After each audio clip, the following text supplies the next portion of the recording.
मी 26 February 2021 मध्ये सरपंच झाले आणि संपूर्ण गावाचा कारभार सांभाळायला सुरुवात केली। त्यावेळेला कोविड-19 चा काळ होता। कोविड-19 चा काळ असल्यामुळे आम्हाला म्हणजे खूप त्रास व्हायचा। लोक कोविडमुळे त्रस्त व्हायचे आणि आम्हाला त्यांना क्वारंटाईन करावं लागायचं। मग त्यासाठी आम्ही एक कोविड सेंटर उभारलं माननीय आमदार चंद्रकांत भाऊ पाटील यांच्या निधीतून आणि त्यांनी आम्हाला पूर्णपणे मदत केली। आम्ही ते centre Kusumtai English medium school मध्ये उभारलं। त्यामध्ये सर्व पीएससी सेंटरचे डॉक्टर, नंतर आम्ही काही पुरुष मंडळी ठेवलेले होते, त्यांच्या लेकीसाठी रात्रीच्या वेळेला ते मदत करायचे। नंतर याचा काळ आम्हाला याचा सुरुवात केली। त्या काळामध्ये आम्ही सुरुवातीला वृक्षारोपण केलं पोलीस स्टेशन मध्ये, नंतर दवाखाना आणि वारवली रस्ते त्याच्या आजूबाजूने आम्ही त्याला वृक्षारोपण म्हणजे वृक्ष लागवड केलेली आहे। त्यामार्फत घनकचरा व्यवस्थापनासाठी नाडप पद्धतीने बांधकाम केले। आम्ही ते केलेलं होतं की त्या ठिकाणी कचरा नेऊन टाकायचा आणि त्या कचऱ्याचं आपण खत विघटन होईल आणि खत तयार होईल यासाठी। त्यावेळेला आमचा नंबर आला नाही, एवढा प्रयत्न करून सुद्धा खूप गावाची स्वच्छता केली। नंतर आम्ही गावामध्ये हिंदू स्मशानभूमी यांचं बांधकाम केलं, बौद्ध स्मशानभूमीसाठी फ्लोअर ब्लॉक बसवले, गेट बसवलं, त्याचंही बांधकाम केलं। अपंग तेव्हापासून आम्ही अपंग दिव्यांग निधी प्रत्येकी 1500 रुपये देणे असं 1.5 लाखापर्यंत 2 लाखापर्यंत दरवर्षी मी आतापर्यंत आहे तोपर्यंत देण्यात आलेले आहे। म्हणजे दिव्यांग निधीला सुद्धा सुरुवात माझ्यापासूनच झालेली आहे।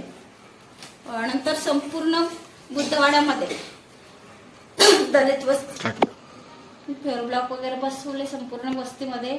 नंतर गटारी बांधकाम केलेलं आहे, काही ठिकाणी कॉन्क्रिटीकरण रस्त्यांचं केलेलं आहे आणि अजूनही विकास कामांना सुरुवात होते। काहींना रमाई घरकुल, पंतप्रधान घरकुल हे सुद्धा योजना राबवल्या गेल्या। अशा अनेक लोकांची घरकुलं माझ्या काळामध्ये झालेली आहेत। नालंदा ऑर्गनायझेशन पुणे येथे माझी घेण्यात आलेली आहे आणि त्यांच्याकडून महाराष्ट्र रत्न आदर्श सरपंच पुरस्कार मला मिळालेला आहे आणि त्यामध्ये 10 लाख रुपये आराराबा पाटील स्मार्ट ग्राम यामधून सुद्धा आमच्या ग्रामपंचायतीला मिळालेले आहे। याचे श्रेय मी संपूर्ण गावाला देत आहे आणि मला सहकार्य करणारे माझे पती यांचे मी खूप खूप धन्यवाद मानते आणि माझे जे ग्रामपंचायत सदस्य, कर्मचारी, पदाधिकारी जे आहेत त्यांनाही मी धन्यवाद करते आणि संपूर्ण ग्रामस्थ ज्यांनी मला सहकार्य केले त्यांचेही मी आभार मानते। आणि हा ग्रामपंचायतीचा वारसा मला माझ्या आजोबांपासून मिळालेला आहे। माझे आजोबा 35 वर्ष ग्रामपंचायत सदस्य राहिले, त्यांचं नाव कामा कुशल महाले आणि माझे वडील दूध डेअरीला होते, सदस्य पण राहिले आणि 22 वर्षापर्यंत राहिलेले आहेत ते आणि चेअरमन सुद्धा म्हणजे होऊन चुकलेले आहेत। माझी आई 5 वर्ष ग्रामपंचायत सदस्य राहिले आहेत। हा वारसा मला यांच्याकडून मिळालेला आहे आणि लग्न झाल्यानंतर माझी इच्छा होत नव्हती की मी तिथं राजकारणात जावं, पण माझ्या घरच्यांनी मला खूप प्रोत्साहन केले आणि तू उभीच राह, तू निवडून येशील आणि समाजानेही मला निवडून दिलेले आहे।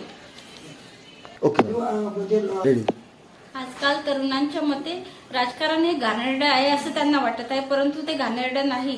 माझं शिक्षण सुद्धा MSc B.Ed झालेलं आहे।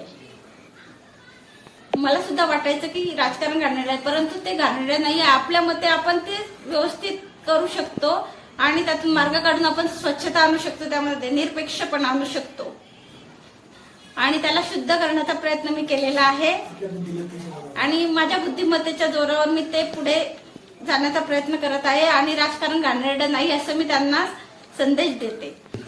शिक्षणाचा फायदा राजकारणामध्ये होत आहे आणि तो झालाच पाहिजे। शिकलेली व्यक्ती राजकारणामध्येही पुढे जाऊ शकते, असंच नाही की ती नोकरीच्या जोरावरच पुढे जाईल असं नाहीये। नालंदा ऑर्गनायझेशनने जी आमच्या गावाची निवड केली ती नक्कीच व्यवस्थित आहे आणि आधी सुरुवातीला त्यांनी जिल्हा लेव्हलला तपास केलेला आहे किंवा तिथून माहिती मिळवलेली, नंतर पंचायत समिती मुक्ताईनगर येथून माहिती मिळवलेली आहे आणि ती योग्य पद्धतीने आहे। आम्ही कधी चुकीचे काम केलेले नाहीये। आम्ही केलेल्या कामाचे स्वरूप असे आहे की मी गावामध्ये CCTV कॅमेरे बसवले, नंतर गटारी केल्या, काही भूमिगत झालेल्या आहेत, काही कॉन्क्रिटीकरण झालेलं आहे, काही फेवर ब्लॉक बसवले गेलेले आहेत ठिकठिकाणी.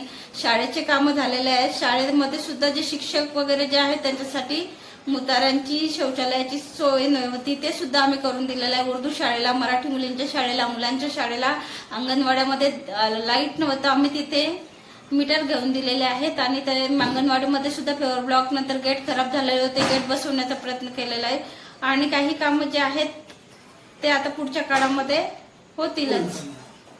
ठीक. Okay madam.